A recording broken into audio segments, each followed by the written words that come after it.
Okay. Uh, we had a family of 11, and I was the oldest, and Father Jim was 2 years younger. He was number 3.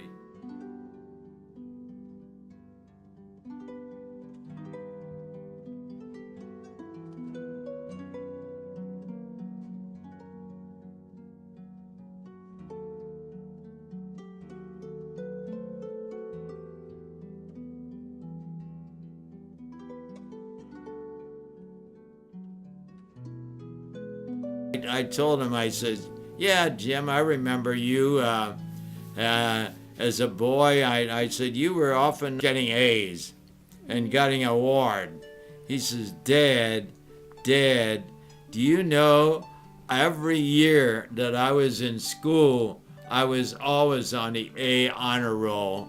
And I said, oh, is that right? I'm sorry. But when you're raising 11 children, I didn't pay that much attention to Jim because I was more worried about the ones that weren't doing well. Okay. But he was always a hard-working student. Okay. Yeah, I loved him. From very early on, he was convinced that that was his vocation. He always wanted to be a priest ever since he was about 5 years old, and he used to have many times he'd pray, he'd have an altar fixed up, and he would play like he's a priest and have his sisters, they would give him a little bread, and we would partake of, and the children would partake of that. As we say, his first Mass. Mm-hmm. We have a picture of that when he was ordained. We have this picture of him on a card table with a shoebox and some candles on a shoebox and a cross, and with his hands out like this. When he was in any kind of a sport, baseball, football, basketball, he played with all his heart. But before every pitch, Jim would make the sign of the cross, and then he'd throw the ball. So I would say he was very religious no matter what he did, but he played hard. And one thing I really enjoyed, he was very athletic, and I'm athletic too. But the most amazing thing that in all the sports we played, we all played all the sports, tennis, football, right up to the last moment, he would surpass me. Yeah. And as an older brother by 2, this was very humiliating.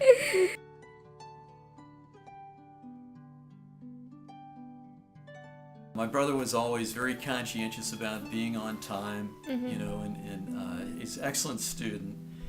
And one evening, remember him, all the brothers, lived we were in the same room together, in the same bedroom. And one night he went to sleep right after supper, and he woke up, and it was dark out because it was the wintertime. It was like 8 o'clock. He woke up at 8 o'clock, but he thought it was 8 a.m. Oh. Instead of 8 p.m. It was actually 8 p.m. So when he woke up, he said, "Oh, I'm late for school." And immediately he started getting ready to go to school, and we were like, trying to hold back our laugh and everything.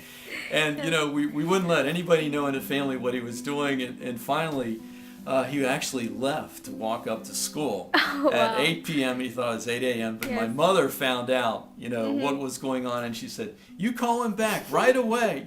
Don't let him do this." Yeah. So that was one of the little pranks we had. He must we were all in grade school at the time. Okay. There's 5 of us boys, and my dad. We went camping for the weekend, and it was a lot of fun and good fellowship, camaraderie amongst the boys, the Willig family, and we were just having a lot of fun. It was kind of cool out, and Father Jim, we went to take showers at this local bathhouse, not bathhouse, but a shower area. Father Jim was the first one to take the shower, and he came back after the shower and said, "Whoa, that was really a warm shower." Mm-hmm. And it really felt good. My next brother went and said, "Oh boy, that was a warm shower." But truth be known, it was actually a very cold shower. But Father Jim, he was always the jokester.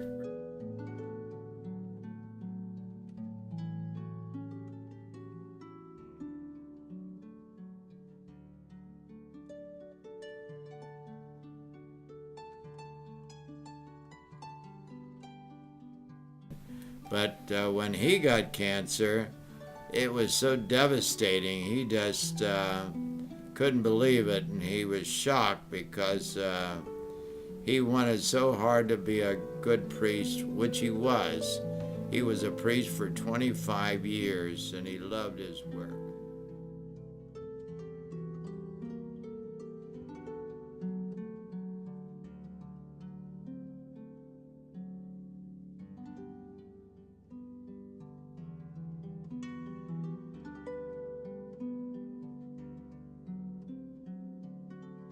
I was really touched by the book.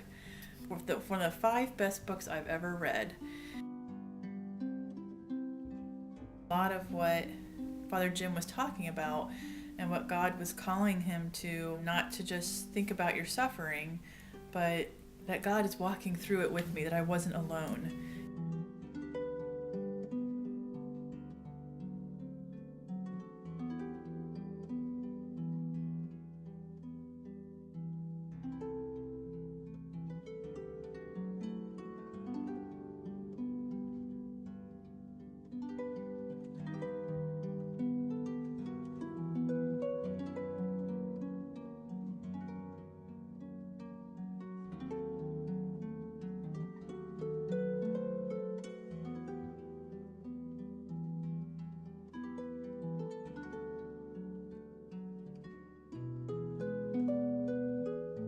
He saved all these. I didn't.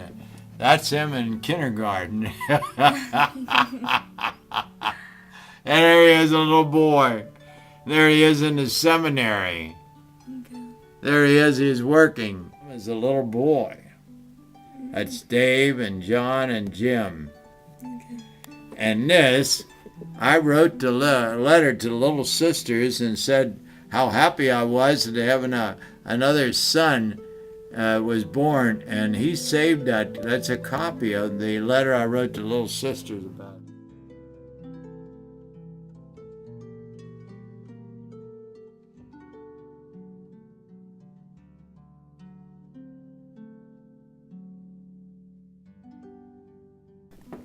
So this is the room where he died? Yeah, but do you know what? Let me just show you a little about Jim. Yes. He was a perfectionist. He was a perfectionist. Facts, comedy. If he was going to give a story on comedy, or just mention some things, look at the records he kept. Wow. There's no handwritten, all typed. And, I'm talking about types when we didn't have computers. Imagine files. Look at all the files. Wow. Saints. He really worked hard at it.